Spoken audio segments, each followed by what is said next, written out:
This is an Isuzu NPR. The year doesn't really matter. They're all pretty much the same. I'm replacing the DEF header, and here is how you do it. You go ahead and get this piece off.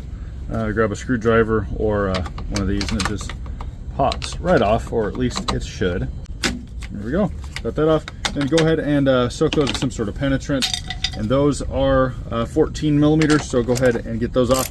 You can just get them like halfway loose so they don't fully come out. And then what you do, if you want, is you rock it to one side, slip that one in and up, and then that one will come out, and then the other side you can do the same, or you can just go ahead and remove the entire thing, but those are 14 millimeters. Once that is out on the ground, one thing I always do every single time with these is I always drain the coolant and dispose of that properly, and then the DEF as well. So I'm not going to clamp these coolant lines. I'm just gonna let it drip down into a pan that I have here, and then I'll dispose of that where I can at the shop. So this is how you do that. Under the bottom here, there is a 12 millimeter. I don't know if that'll focus very well, but it's right here. Go ahead and get that off, and that will drain all of the DEF that is in the tank, and then dispose of that. After that is all drained, go ahead and get that 12 millimeter back up in the bottom of the tank. Then you want to go ahead and get these four off. These two right here are coolant, and since I'm draining it, I just let that drain down into here, and then I dispose of that.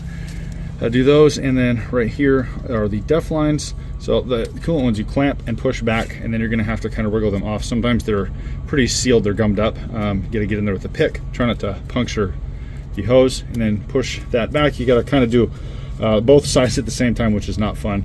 And then push down on these, and those you can just push back. These lines are hard, so you gotta be careful with these. These ones are soft for the coolant, so you don't have to be as careful with those. But after you do all that, go ahead and slide that out. This can be daunting. It can take a little bit of time, and a little bit of struggling sometimes with that. There it is, separated. Sometimes the coolant will come rushing out, and sometimes it won't. One nice thing about this setup is once you go to put this back together, it just slides right back in. And you can clean the inside of those if you want, if there's any gunk inside there. Go ahead and get that tank down, and now that it's empty, it's a lot more easier to manage than when it's full. But before you do that, go ahead and rotate this. Let's see if I can get it. Yep, that way, and then pull that off. And you want to make sure not to get any sort of moisture in here at all, because you don't want these pins to get corroded at all. So set that off where it's not going to get any liquid in it, and then take the tank down. I forgot to say to take that breather hose out. It's the same with these ones. You just kind of back it out, although there's no clamp on that. And right here, it should be straight. This is honestly the hardest part to do. What I had to do is put a rag right here. So if this is going to get warranted, I don't want to damage it. And you actually have to twist it, but this one is old enough and it's got enough gunk and dirt in there that I put a rag here and then hit it with my 4-pound hammer slightly, just very lightly, repeatedly, and it did twist counterclockwise. And once you get it twisted all the way, you pull it out. This one's still not done yet, so I gotta get it a little further. Once you finally get it as far as it'll go, you can then remove that. And try your best not to get any junk inside there, because that is not the funnest thing to clean out. Right here, those are those parts which slide into these, and when you put it back in, it goes clockwise. I got everything as cleaned up as I could possibly get it, and what I did was I tilted it to one side as I wiped the outer side off, so if anything fell, it would fall outside and not back into the thing, and I did that in a circle. It turns out the new one actually did come with the O-ring. I thought it didn't. I cleaned the old one off, but I don't need to use it. Just throw that away. Don't reuse them if you don't have to. So get that up and around here and on here, and then you go ahead and slide that new one in, and then rotate it clockwise until it locks. But before you get that latched in there, make sure that that O-ring is seated properly all the way around, and then it's not bunched up on one side, because then it can cause problems with stuff getting in there.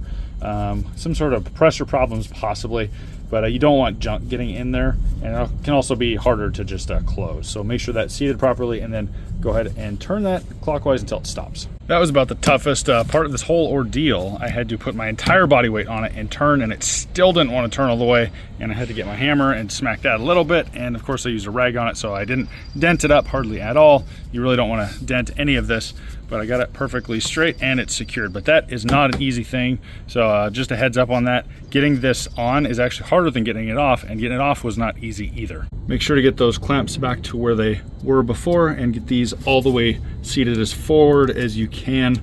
before you get those clamps on. You don't want to forget these. You'll have coolant coming out once you start getting it hot and you're going in the freeway. Now take that tab off and get this on. Make sure it gets on all the way. It only does fit on one way, and it should just kind of click in one direction, and then you push as you turn that, and then you have a click right there, and that is fully secure. And the last thing as far as getting this mounted is getting that back onto here. Push one side in and pull it up, and then both sides tighten it down as you lift it up, and then it'll slowly go down. Just don't get your fingers caught in that, and then the whole thing will be securely mounted. Once those are tightened down and everything is completely tight, go ahead and pop that back on, and that basically holds the harness so it doesn't flop all over the place and then somehow detach. And then you are pretty much done. But before you start it, go ahead and fill this completely up. You want to get it as full as possible, because if there is any debris in there, you want it to thin out. Debris, I mean like water or whatever. But yeah, thanks for watching. I hope this helps somebody. That's how to get a DEF header replaced on a Isuzu NPR. The year really doesn't matter. They're all pretty much the same. Consider subscribing if that did help you. Thank you for watching, and if there's other problems with the DEF system, this isn't gonna cure that. This is just the header replacement. Have a good day.